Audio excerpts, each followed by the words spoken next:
좋은 부부가 좋은 부모입니다 라는 제목으로 하나님 말씀을 증거합니다. 결혼은 인간이 만든 제도가 아니라 하나님께서 만드신 제도입니다.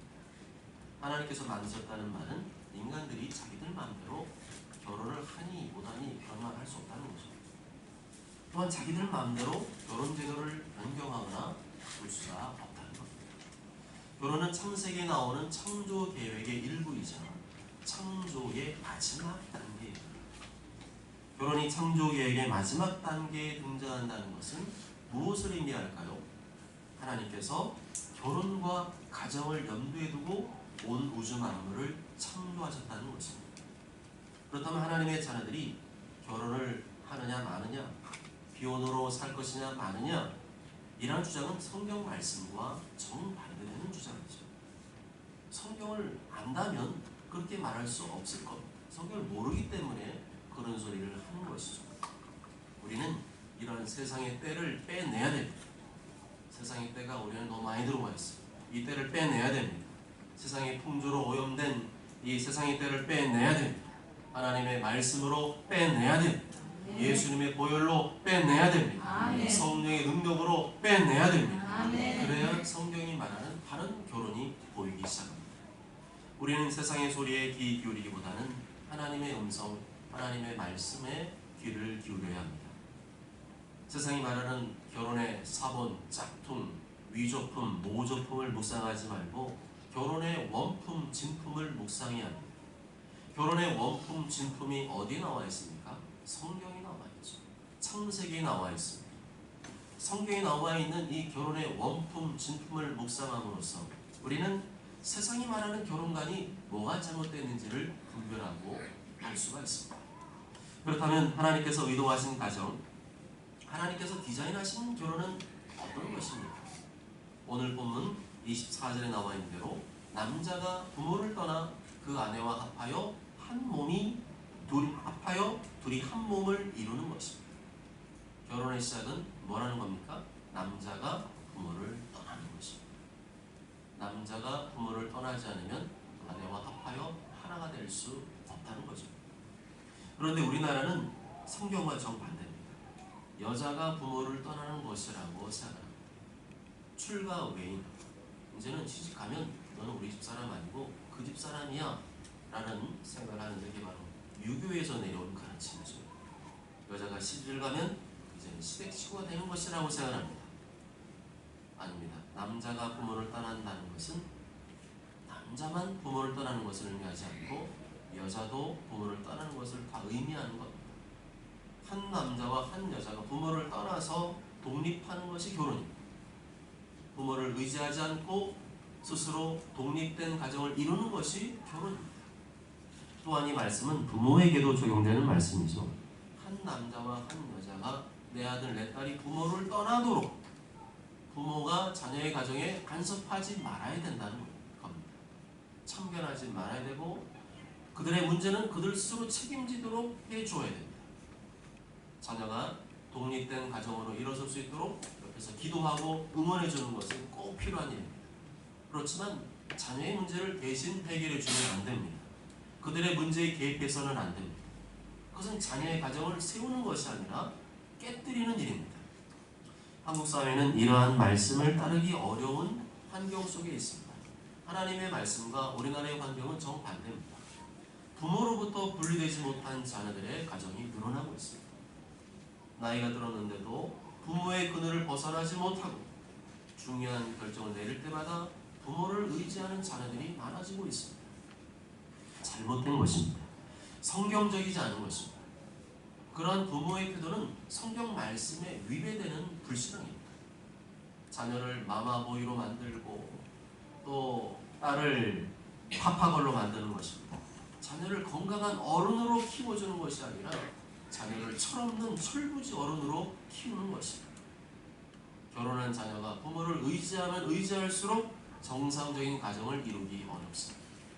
부모의 지시와 통제, 부모의 도움에서 벗어나야만, 부모를 떠나야만 성경이 말하는 독립된 가정을 이룰 수가 있습니다.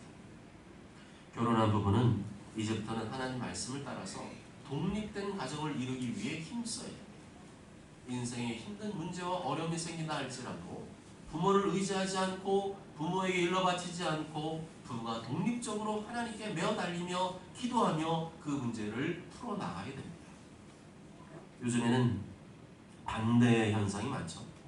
자녀가 부모로부터 독립하려고 하는데 부모가 놔주지 않는 거예요. 자녀는 떠나고 싶은데 부모가 자녀를 떠나보내지 못하는 경우가 많습니다. 왜냐하면 자녀의 수가 하나 둘뿐인 경우가 많기 때문에 자녀에 대한 애착과 사랑이 너무 강하기 때문입니다. 내가 널 어떻게 키웠는데? 내가 널 어떻게 키운 줄 알아? 이 말 속에는 자녀를 독립적인 존재로 키우겠다는 마음이 없다는 거죠. 너는 여전히 내 거야. 내 소유물이야. 너는 내 부속물이야. 너 네 맘대로 하면 안 돼. 엄마 말대로 해야지. 아빠 말대로 해야지. 그런 의미가 담겨져 있습니다. 진심으로 우리 사랑하는 자녀의 가정이 잘 되기를 바라고 성경 말씀대로 독립된 가정을 이루기를 바란다면 힘들어도 떠나보내야 돼요. 지들끼리 알아서 문제를 풀고 해결하도록 내버려둬야 됩니다. 그저 뒤에서 묵묵히 참고 기다려주며 기도해주며 응원해줘야 됩니다.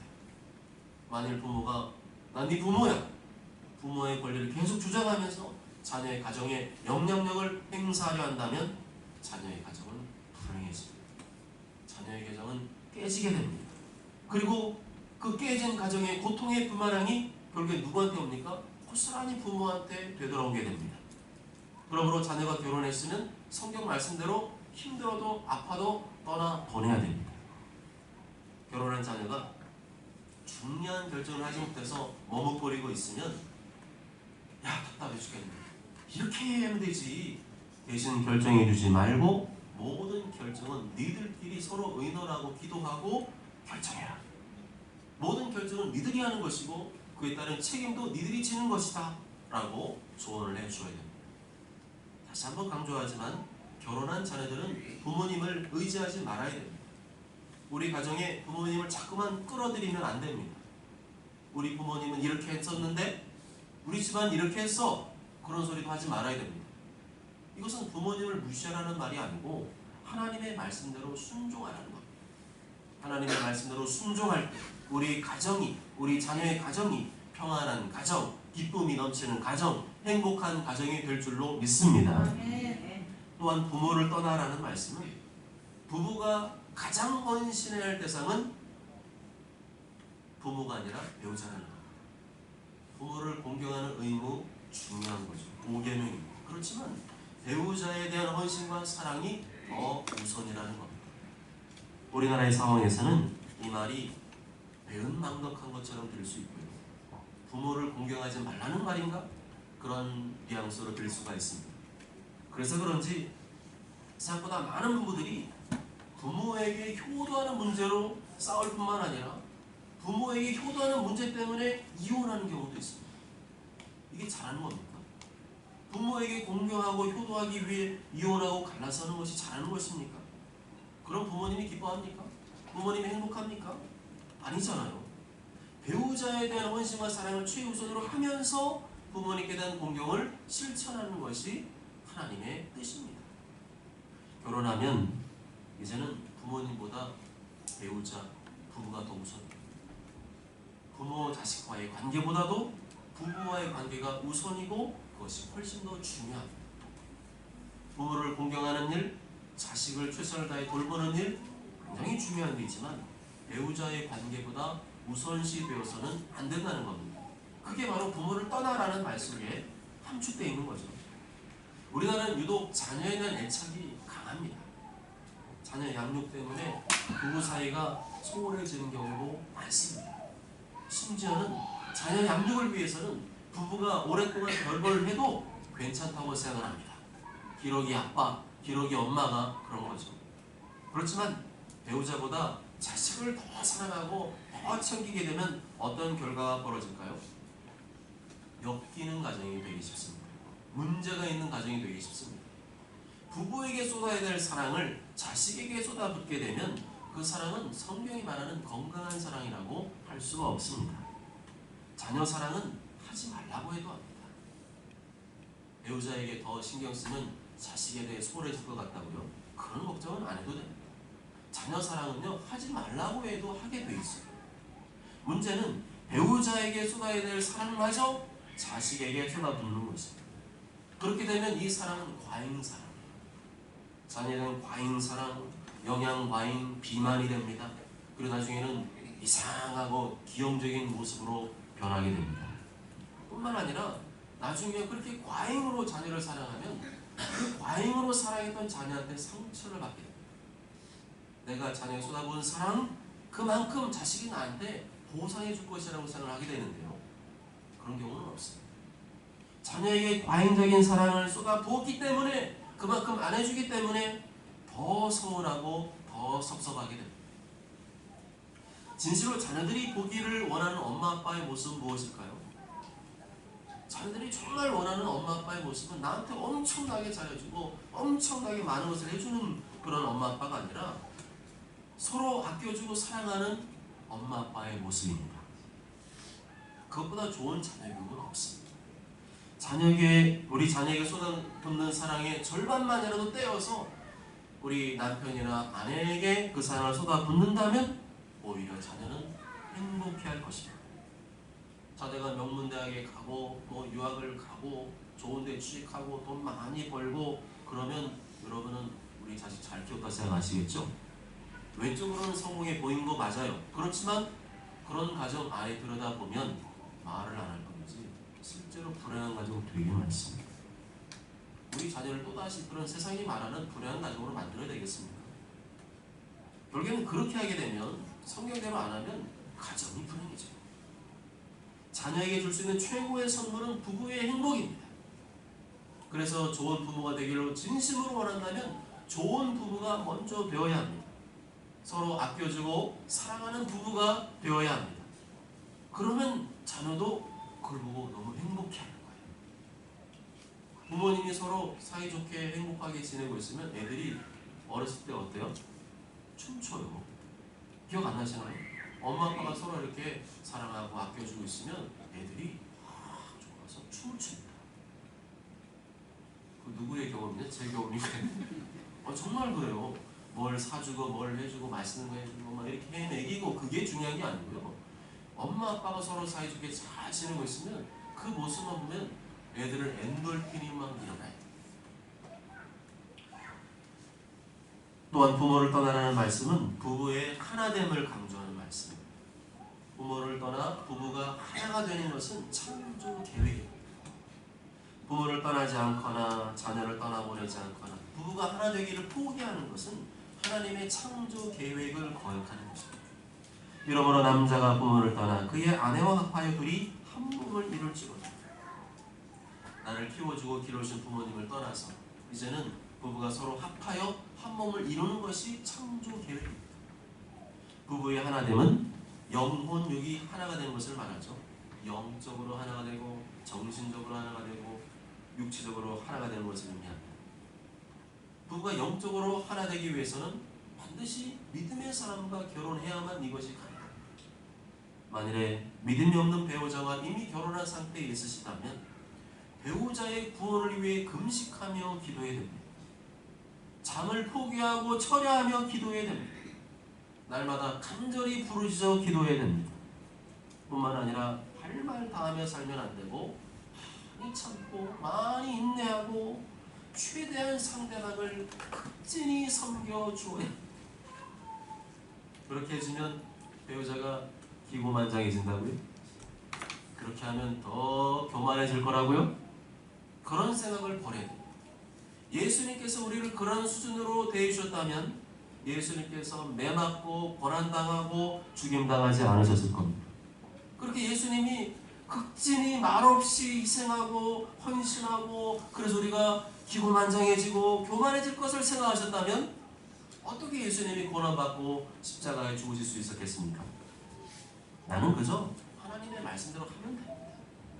그냥 배우자를 극진히 섬겨주면 됩니다. 내 아내가, 내 남편이 나를 이렇게까지 극진히 섬겨주는데 내가 이렇게 못되게 굴면 나는 인간도 아니라는 생각이 들 정도로 극진히 섬겨주어야 합니다.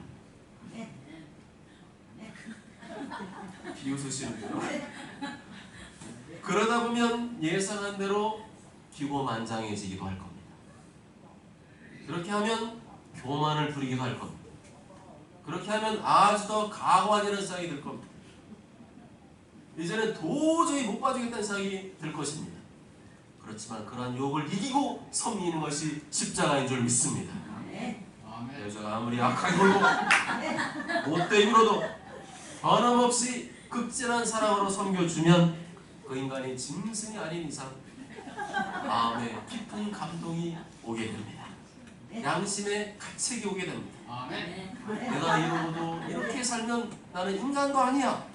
그것을 깨닫는 순간 그때부터 배우자가 나를 진심으로 사랑해주게 될 것입니다. 그것이 예수님께서 우리에게 보여준 십자가가 아닙니까? 예수님께 우리의 죄를 들춰내고 폭로하고 정죄하는 대신에 예수님은 얼굴에 치매를 당하고 주먹으로 맞고 채찍에 맞고 옷을 벗김당하는 추심을 겪고 그런 상황에서도 우리를 극진히 섬겨주셨습니다. 심지어 십자가에서 피 흘려 죽기까지 묵묵히 우리 인간을 극진히 섬겨주셨습니다. 그 예수님 향해서 바보라고 말하는 사람은 아무도 없습니다. 예수님의 사랑이 내 마음에 들어오는 순간 우리가 목 놓아 회개하며 예수님 앞에 꼬꾸라지지 않았습니까? 왜 예수님께서 나 같은 것을 사랑하십니까?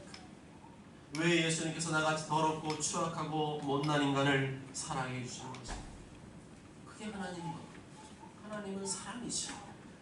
못되고 못나고 악한 나를 묻지도 않고 따지지도 않고 극진히 섬겨주시는 하나님의 사랑입니다. 이제 그러한 극진한 사랑을 받았으니 누구한테 그 사랑을 하는 겁니까? 내 남편에게 하라는 것이고 내 아내에게 하라는 것이고 내 가족에게 하라는 것이고 내 이웃에게 하라는 것입니다. 계속 그렇게 하다 보면 기고만장해지기도 하고 교만해지기도 하고 진짜 가관이고 그런 모습이 나올 겁니다. 그렇지만 끝까지 그러든지 말든지 극진한 사랑으로 섬겨주게 되면 그 인간이 언젠가 자신의 죄와 잘못을 깨닫고 잘해주는 날이 올 줄로 믿습니다. 또한 부부의 나눔 중에서 육체의 결합, 성적인 결합은 부부에게만 허락된 것입니다. 한 남자와 한 여자 결혼할 가정을 이루고 사랑하는 자녀를 출산하고 그 자녀를 사랑으로 양육하는 것이 하나님의 창조 계획입니다. 그런데 세상의 풍조를 따라서 결혼하기 전에 성관계를 하고 결혼한 이후에 다른 이성과 성관계를 하고 그것은 바로 하나님의 창조 계획과 가정을 깨뜨리는 죄입니다. 부부의 하나됨을 지키는 것이 아니라 하나됨을 깨뜨리고 신성한 결혼 관계를 깨뜨리는 것입니다.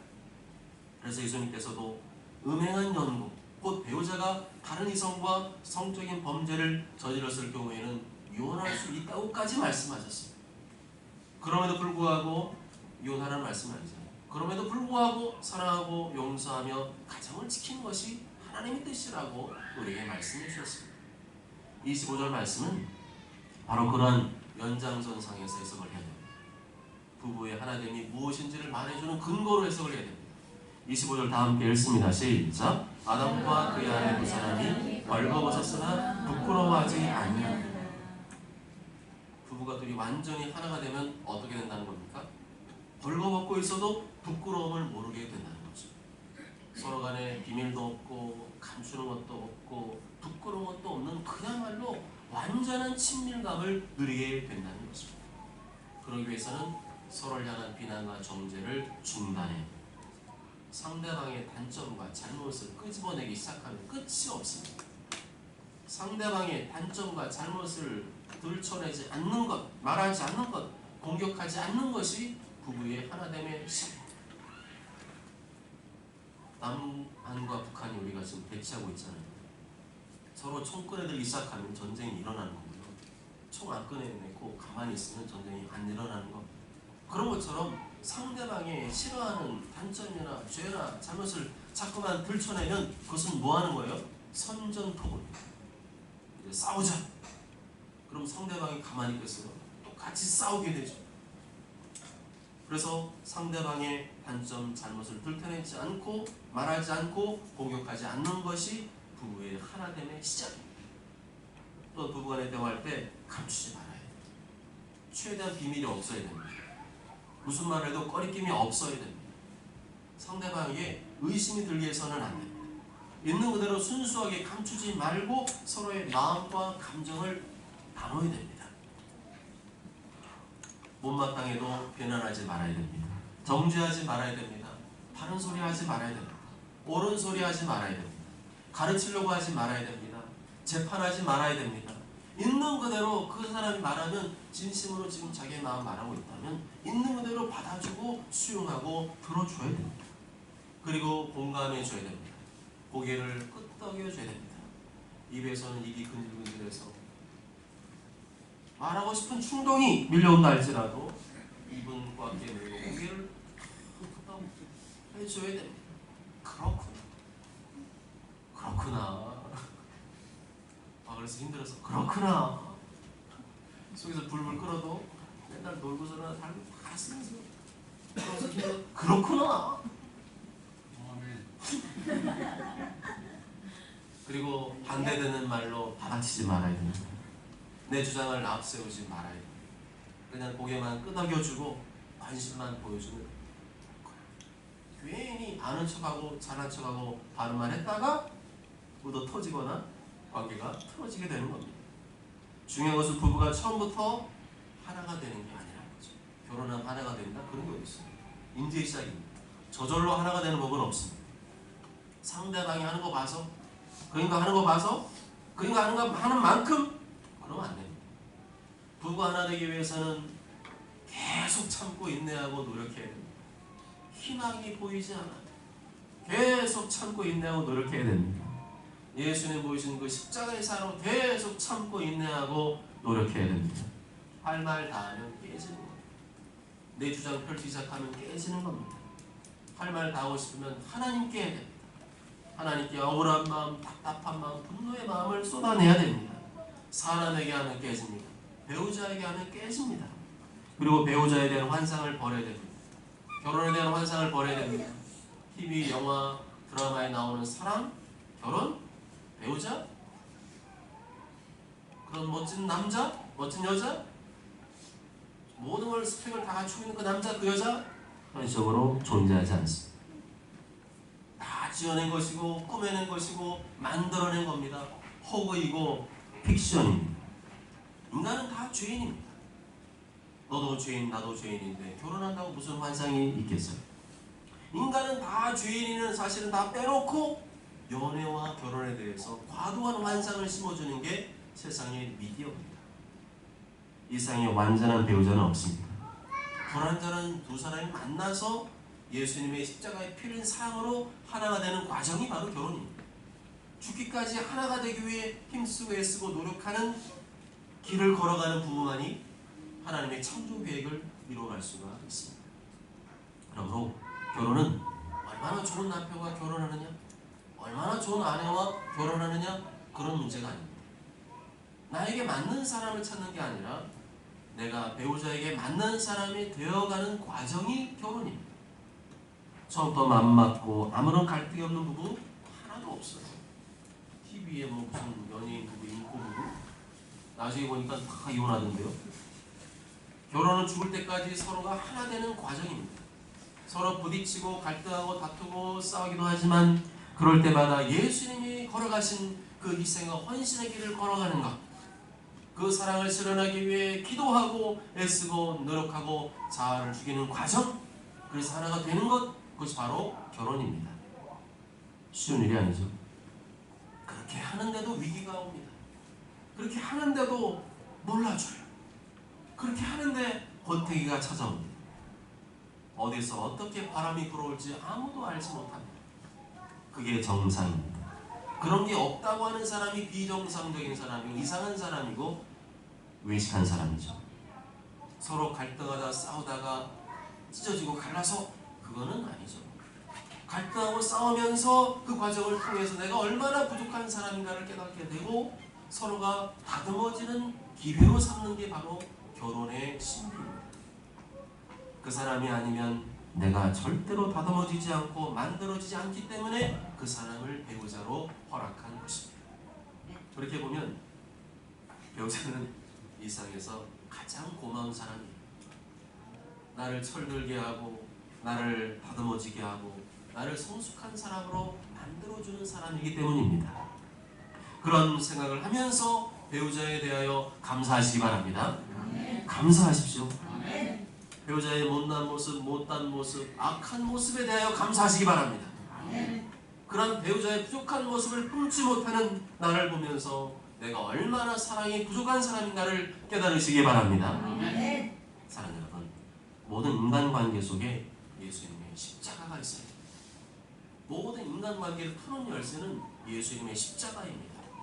상대방 미워하고 비난하고 정죄하고 공격하는 것은 십자가의 원수입니다. 십자가의 원수들이 예수님 그렇게 되었습니다. 이러한 예수님의 십자가는 부부관계 속에 제일 먼저 적용을 시켜야 됩니다. 배우자의 단점, 잘못, 허물, 못난 점, 못난 모습, 이기적인 모습 볼 때마다 비난하고 정죄하고 공격하는 게 아니라 예수님의 십자가를 적용시켜야 됩니다. 예수님께서 나의 약하고 못나고 못된 모습을 아시면서도 일절 비난하거나 공격하지 않으시고 끝까지 참아주시고 인내해주시고 기다려주시고 피 흘려 죽기까지 사랑해주신 그 예수님의 모습을 보여주어야 됩니다. 특히 예수님 안 믿는 배우자와 살고 계시다면 더더욱 그러야 됩니다. 말로서 설득이 안 됩니다. 말로 구원할 수 없습니다. 배우자가 좋아하는 물건이나 또 선물을 사준다고 됩니까? 그때뿐이죠. 예수님의 사랑으로만 가능합니다. 예수님 피 흘리신 사랑으로만 가능합니다. 배우자의 죄와 잘못과 허물을 끌어안는 사랑, 끝까지 비난 정죄하지 않고 섬기고 또 섬겨주는 십자가의 사랑으로만 부부가 하나 될 수 있는 줄 믿습니다. 모두 저런 모두가 부모를 떠나 부부가 하나가 되는 것은 하나님의 창조 계획을 이루는 것입니다.